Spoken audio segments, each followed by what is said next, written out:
Hey guys, we wanted to talk a little bit about our reflections and personal experience when it comes down to transformational leadership style that we either had to utilize ourselves or we had to experience through our leaders. This is a very interesting style, in my opinion, just because oftentimes I feel like it is a style that's driven by the company's, health or the company's need of a transformation versus a leadership style that you really, you don't really get to choose from like a day to day or a operational kind of management setup. For me, this style is very much more of like, what do we need to do to either get the company on track and is, needing a dramatic or drastic transformation versus being able to manage the individuals. So, and this style for me, I feel like it's very cautious of a style because when utilized correctly, it could be really strong and positive. But at the same time, um, it is a style that I feel like is so dependent on the leader themselves that it could completely be wrong. There's not much buy-in during this style because it is usually crisis management, as well as um, it's very fast to speed, in my opinion. For me, I had to utilize the style. I think I had to utilize it in a few different ways, and not all of the project or situation called for like major transformation. So it doesn't have to be like, oh, the company's gonna go down, and now this the style. There's situations where I had to utilize it per a department, and I'll give you a kind of example. We one of the past companies we were with, we had a variety of different unexpected audits that came to us. And with that being said, if we did not solve or accomplish these audits, it would be major impact to the company's health and revenue, and the direction we will be able to go. We couldn't really operate business unit until we solved these problems. So it was a huge transformation pivot for me. It was very much, at that time I had a team of 10 in this department, and I had to enforce this style of drop everything, let's get started in collecting data, handling all of the project actions we needed for this. I had to fly people in, I had to fly people to the job sites. It was like a huge, like, unfortunately, we couldn't do anything we were needing to do from a short day to day operations. It was very much of like putting a fire out mentality, and it was exhausting. It was tiring. I mean, my team worked day and night, and we were all together trying to do this audit or get it finished because it was such tight deadlines that we will face. So it was a horrible kind of experience during the process of utilizing this style and solving it, but it was a great outcome and it did bring all of us closer and we learned a lot too. So that's like an example of when I had to use it. It wasn't necessarily like I wanted to, I had to, right? And then there's the other experience that I had where it was utilized on me, and the biggest experience I can share is going through acquisition with another company as they purchase us.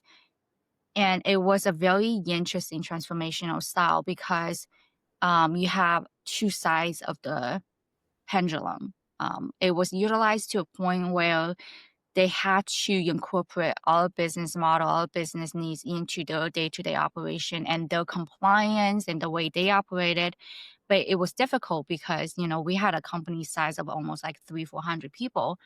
We weren't really given enough context to feel the inspiration or benefits of the leader of transforming the business. It was more of the effect, after effect of what was just happening. However, the other side of the business was, as the transformation leader was handling the different changes that was happening, her team and her, the parent company and whatnot was very positive because that was her priority. She made sure everybody was aligned and in line, and it just It was a great experience and transformation and outcome they needed for them. And we were just kind of piece of puzzle. So this style is very interesting to me. I can't say this style is close to my heart in any way. I will have to say this style is very much of a style that you have to use when the situation calls for it. So yeah, Kiana, let me ask, kind of reflecting some of the challenges of this style, did you have to deal with burnout yeah. during these scenarios? How did Yeah, that I work? mean, 100% we had to deal with burnout. It was very, I think the style to project equal the burnout that was at hand, you know? It really depended on the duration and time we had to get this stuff done. So with my first experience, yeah, we definitely had burnout. Again, we had to do like 7 different audits and get everything done within like 1 to 2 weeks. It was a lot of work that we had to do. With, the experience of the acquisition merger, I would say there were probably burnouts with specific departments with individuals from what was needed, but it felt less heavy because we had a couple years or a few years to be able to do a lot of the transformation tasks at hand. Yeah. Very good. And then, did you feel like there was kind of like, again, the one of the cons here that you talk about a lot on the style is risks creating dependency on the leader. Did you feel that as well, or was it not so much of a big problem for you? No, I definitely feel like in this style, it is heavily dependent on the leader. The reason being is because you have one point focal point of the what needs to be transformed, right? Like you have that transformation leader, you have the vision, and they have ultimately they have like a goal at hand, the outcome they want. And in reality, with the sound, there's not much buy-in, there's not much say really into it. Whatever outcome is already set, and everybody is basically a fish swimming this lane, and needing to accomplish that outcome. So yeah, it was 100% one individual's vision that was carrying out this entire change. However, if I have to counter it, maybe that individual leader that is, carrying out the transformation style, got directive as a whole from the leaders and leaders above, right? This style, I feel like it's very heavily utilized from like a C level, and above. Like it's definitely executive type of style that is utilized. So they may open agreement and whatnot, but for like middle managers, employees, or whatever it may be, you just had to get the task done. Like there was not much of like feedback collected or not. You just had to do things, and basically achieve the vision for them. So yeah. Yeah.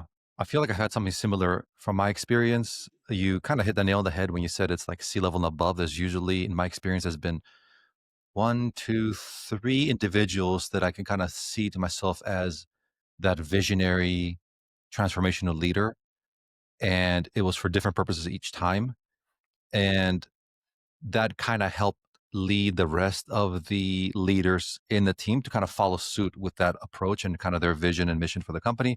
And you certainly need to be all in. If that happens and you see there's a pivot in the company, in pretty much all these scenarios, in my case, there was a pivot in the company, some kind of big change, either new leadership or change in direction of how we're moving with the company. um, Maybe it wasn't something that was top of mind of that leader or myself to say, I'm going to be a transformational leader on this, right? You don't think that. To your point, you kind of think of, I need to act in these certain ways, and these certain ways end up being the definition of a transformational leader, right? So looking back, I can definitely reflect and say, I've been a transformational leader. But again, to your point, it's not something that I feel like you do a lot for in your day to day, because you need to switch in so many different approaches on the day to day operations, things like that. But two things that come to mind. One was when I actually came into a company to consult for a company. And what I did is essentially consulted their current operations in their technology department, find out how things were going. Things were going very badly. So I did a report, kind of a review of everything. And then that company ended up flipping that entire subcontractor they had for the technology and creating an in-house new technical team that I led. And I could say that I was definitely, looking back now, I can say that I was definitely a transformational leader for that, because um, the owner of the company didn't have really a say, or didn't really necessarily give a say and like, here's how we're going to like approach this team. He was like, hey, run it the way you think you should. I trust in you. Go ahead. And my approach was very much like a servant leader approach, very kind of down to earth with the team, working as a group. So here comes again, like I can think of myself, I was transformational because I created a structure for the team and I was like, hey, here's the vision, here's where we're headed, here's what we're trying to do, get everybody on board. But again, you kind of switch, there's a little bit of that where you create the vision, but then it's all back to work of like working with the individuals, training, coaching, all that kind of good stuff. So that was one of them. And then the other one is I came back to a different company. I was a company for many years, 4 or 5 years. And then I came back to that company and I had to deal with a little bit of like a culture shift. We had a certain culture that I think it worked really well. I think my team and my leadership at the time felt it worked very well. I left for different reasons, and when I came back, things had changed, which makes sense. Everybody's got their own style, but there were just things that didn't fit my style. So I had to now, again, looking back, become transformational in a sense that I had to change the culture of how people acted, such as like in meetings. What was appropriate in a meeting and how to speak out in a meeting if you are an employee that doesn't like something that's going on, can you raise your voice? Can you not? Can you, all these kind of things. And that was kind of challenging, right? It was kind of one of the things that pushed me as a leader to become better in a sense of I'm getting pushback from the team as somebody that has been there in the past, but is also kind of new for a lot of people. They know I knew a lot about the system. They know a lot about what I was doing, but they also had their status quo of how to do things. And I came in observing and then starting to change. I had to definitely be a transformation leader and show them a new vision of like, hey, I know things have gone X way. That's great. That works really well. My approach is a little different. Here's how it's different. Open door policy. If you ever have issues, come to me. If you have any issues, because for me, it's very sensitive where people feel like, I never want an employee to feel like there is backlash or reprimand for sharing their ideas. On the same token, I was really trying to make sure that the team understood that there's a time and place, an appropriate time and place to bring up your feedback. So some things, open meeting, yes, it's part of the context. Some things, not open meeting, come to me directly. So I think, again, to your point, transformational leader, like that visionary leader, whatever you want to call it, there's all sorts of different other styles that are similar to this approach and this behavior. Works very well, like you said, for kind of the top leadership, that one person in the team that comes in and says, hey, everybody, I'm taking over the company. Here's the new direction. Here's what we want to do. Here's the most important things to us. But even as a C level, even as a director, even as like, a manager, you can't really use that too much because it's usually just that one person that's kind of driving that. And I think of like, I think Steve Jobs is a good example of a visionary leader, regardless of other styles that he had and, good and bad or whatever, however you want to like, look back at his legacy. He was definitely a transformational leader where he said, the company's going to go in this direction and you're either on or off, but this is where we're headed. And for what it's worth, they did. Obviously, Apple is one of the highest valued companies in the world. They did really well under his leadership. So there's definitely time and place. But I also want to highlight, Kiana, you said something that sticks out to me very much on this style that I've always had in mind because it's just my nature to kind of make sure I lead teams where if I was that team member, I would feel comfortable and happy being led by me. I always have that kind of like reflection in my mind.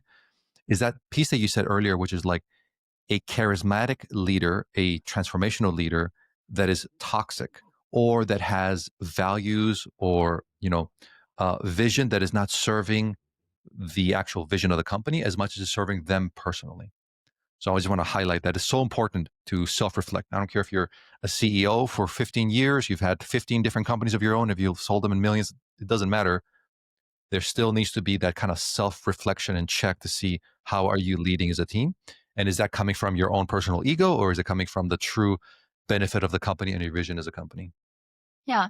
With your experience, Speros, did you notice when I guess a couple questions. When you're utilizing this style, did you notice that was your team pretty dependent on you to kind of give direction and drive the vision? Or were you, I guess, were you able to kind of let them loose and hope they follow your vision?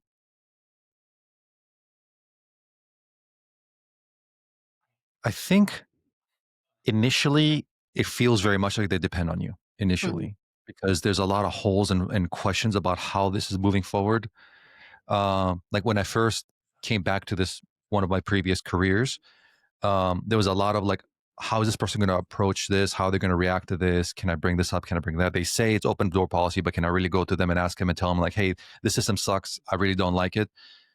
Over time, they got to learn me better and learn my approach better and learn kind of like my red line, I guess you could say, like what things that I think are like, you can't cross this line because inappropriate, unacceptable, and things that like, yeah, of course, ask me. Like, am I saying no? But you can always ask me and I can give you reasons why I say no.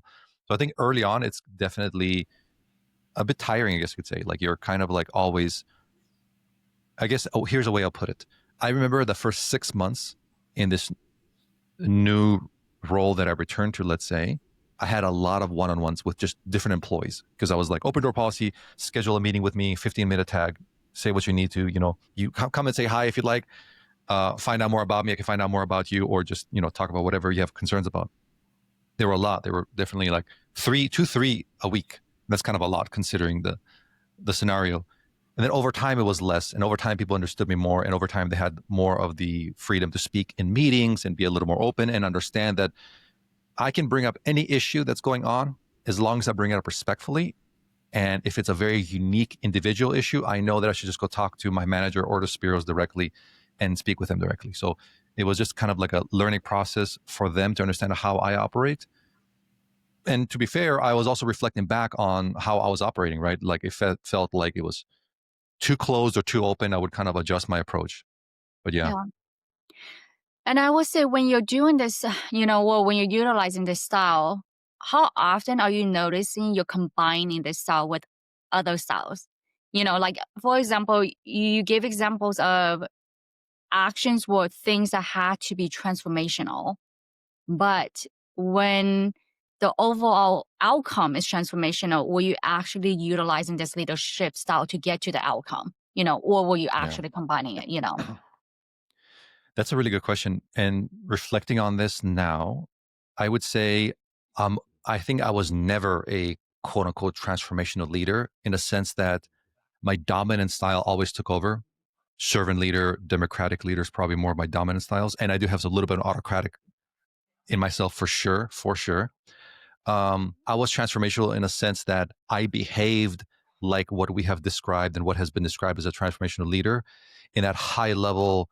Hey, everybody, here's what we're doing as a change in the company. Here's what our CEO said, how we're going to, and how that's going to impact our day to day. And here's why we're doing it. So I was very much trying to always redirect. We're making these changes because at the very top level, this is the direction. And that resonates with me. It resonates with people and it gives them the why. But for sure, if you're to say, hey, are you a transformation leader, kind of like in an interview, I'd probably say no, with kind of these caveats of like, no, because I lean on servant, democratic, and somewhat autocratic, depending on the situation.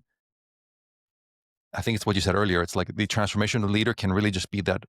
I think, well, maybe this is a true common knowledge, but I'll just say from my perspective, I think there's only one true transformational leader per organization. And either that's the owner or that's the CEO or possibly the president, like the one person that's driving operations for that company, that is in the front lines of most of the employees, kind of setting the standard and moving forward.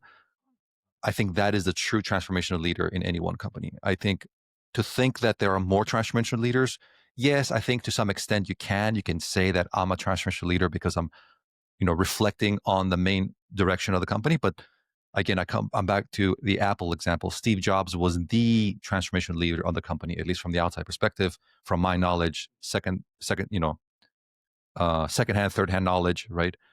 I don't think you can have too many. So that's why I kind of reserve myself to say you act like a transformational leader in certain situations, but I think the one transformational leader per company is like usually the owner, founder slash or the president, CEO. Yeah, I agree with you because ultimately, I think that's kind of how I see this style too. Is that when you are starting up a company where you, like you mentioned, the owner or presidency or whatever it may be, that truly is the ultimate vision for where the Mhm. company is going to go. Whether it goes up, down, or stays flat, whatever it may be, it is truly that one transformational vision, right? The visionary. But you made a comment that 100% I agree with is everybody can utilize and execute transformational leadership style because you have to use it or because the company calls for it. But no, I agree. No one is a transformational leader from a day to day. You're not sitting there transforming the company every single day. No, Right. it really comes from the very top. That's really what it is. So yeah, I agree. Yeah, and I would add that there's a massive amount of responsibility of the person that is the transformational leader, because Yeah, as we've read through the the accepted this definition of the transformation leader and the accepted kind of behavior of a transformation leader, if that leader has chosen the wrong direction, let's hope that they identify that early and pivot. Otherwise, they're going to transform the company into zero revenue and everybody loses their job. Or, So, or they recognize that, oh, I may be a poor transformational leader. Let me bring on board, a stronger transformational leader. Because that well truly said. is, the ultimate piece of a company is sometimes you'll have transformational leaders within transformational leaders, right? To be able to turn a company around.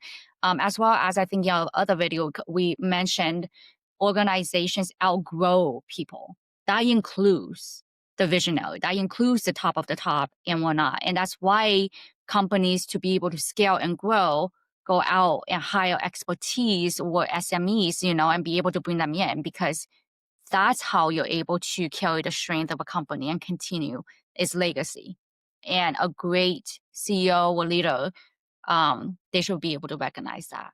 Very good point. Basically, self-reflect that they're really good at the like 0 to 50 million or 80 or 100 million, Yeah, and or they're more operationally based and less of that kind of like grind at the very beginning, and they're better at 100 million on up because they think more operationally, perhaps more yeah, strategically in structure versus like you're saying. Yeah, that's valid, a very valid point.